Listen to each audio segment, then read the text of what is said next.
There's a military conflict raging in the Middle East, but, its shockwaves are being felt thousands of miles away. We're talking factory floors, gas pumps, all across Asia. So how can a conflict over one tiny strip of water basically unplug the entire global economy? Let's get into it.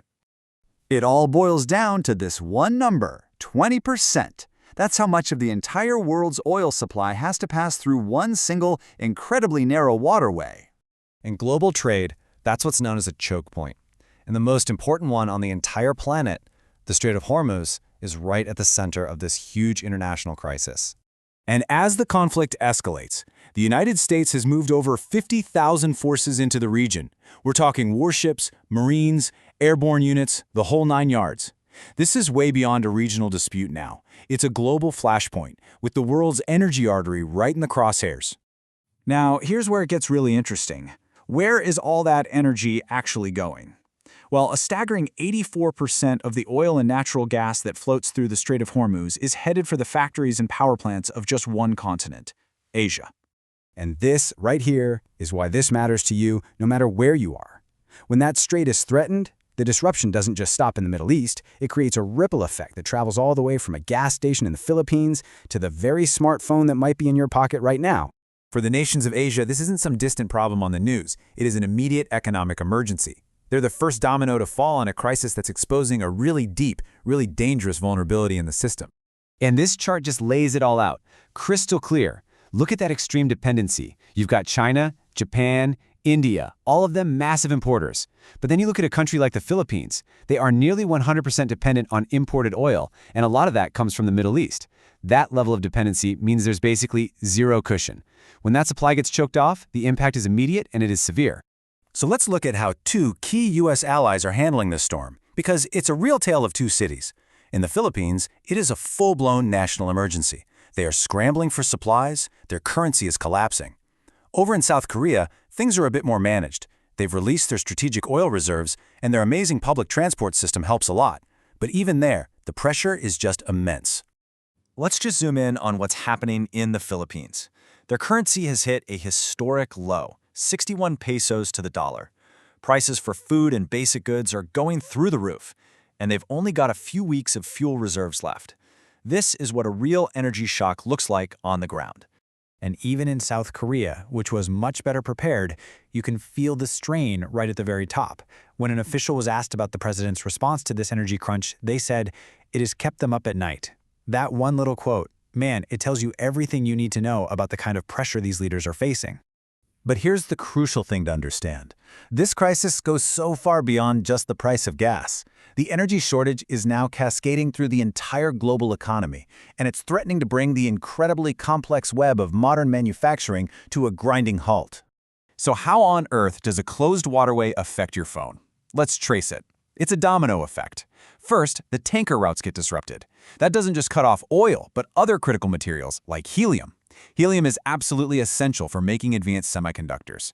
Without it, you can't get the super cool temperatures you need. So, chip production stops. And if chip production stops, the entire global supply of electronics is in big trouble.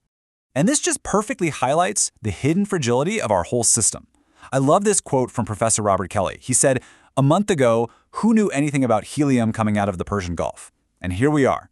This crisis is basically shining a giant spotlight on all these weak points and potential failures in our supply chains that most of us never even knew existed.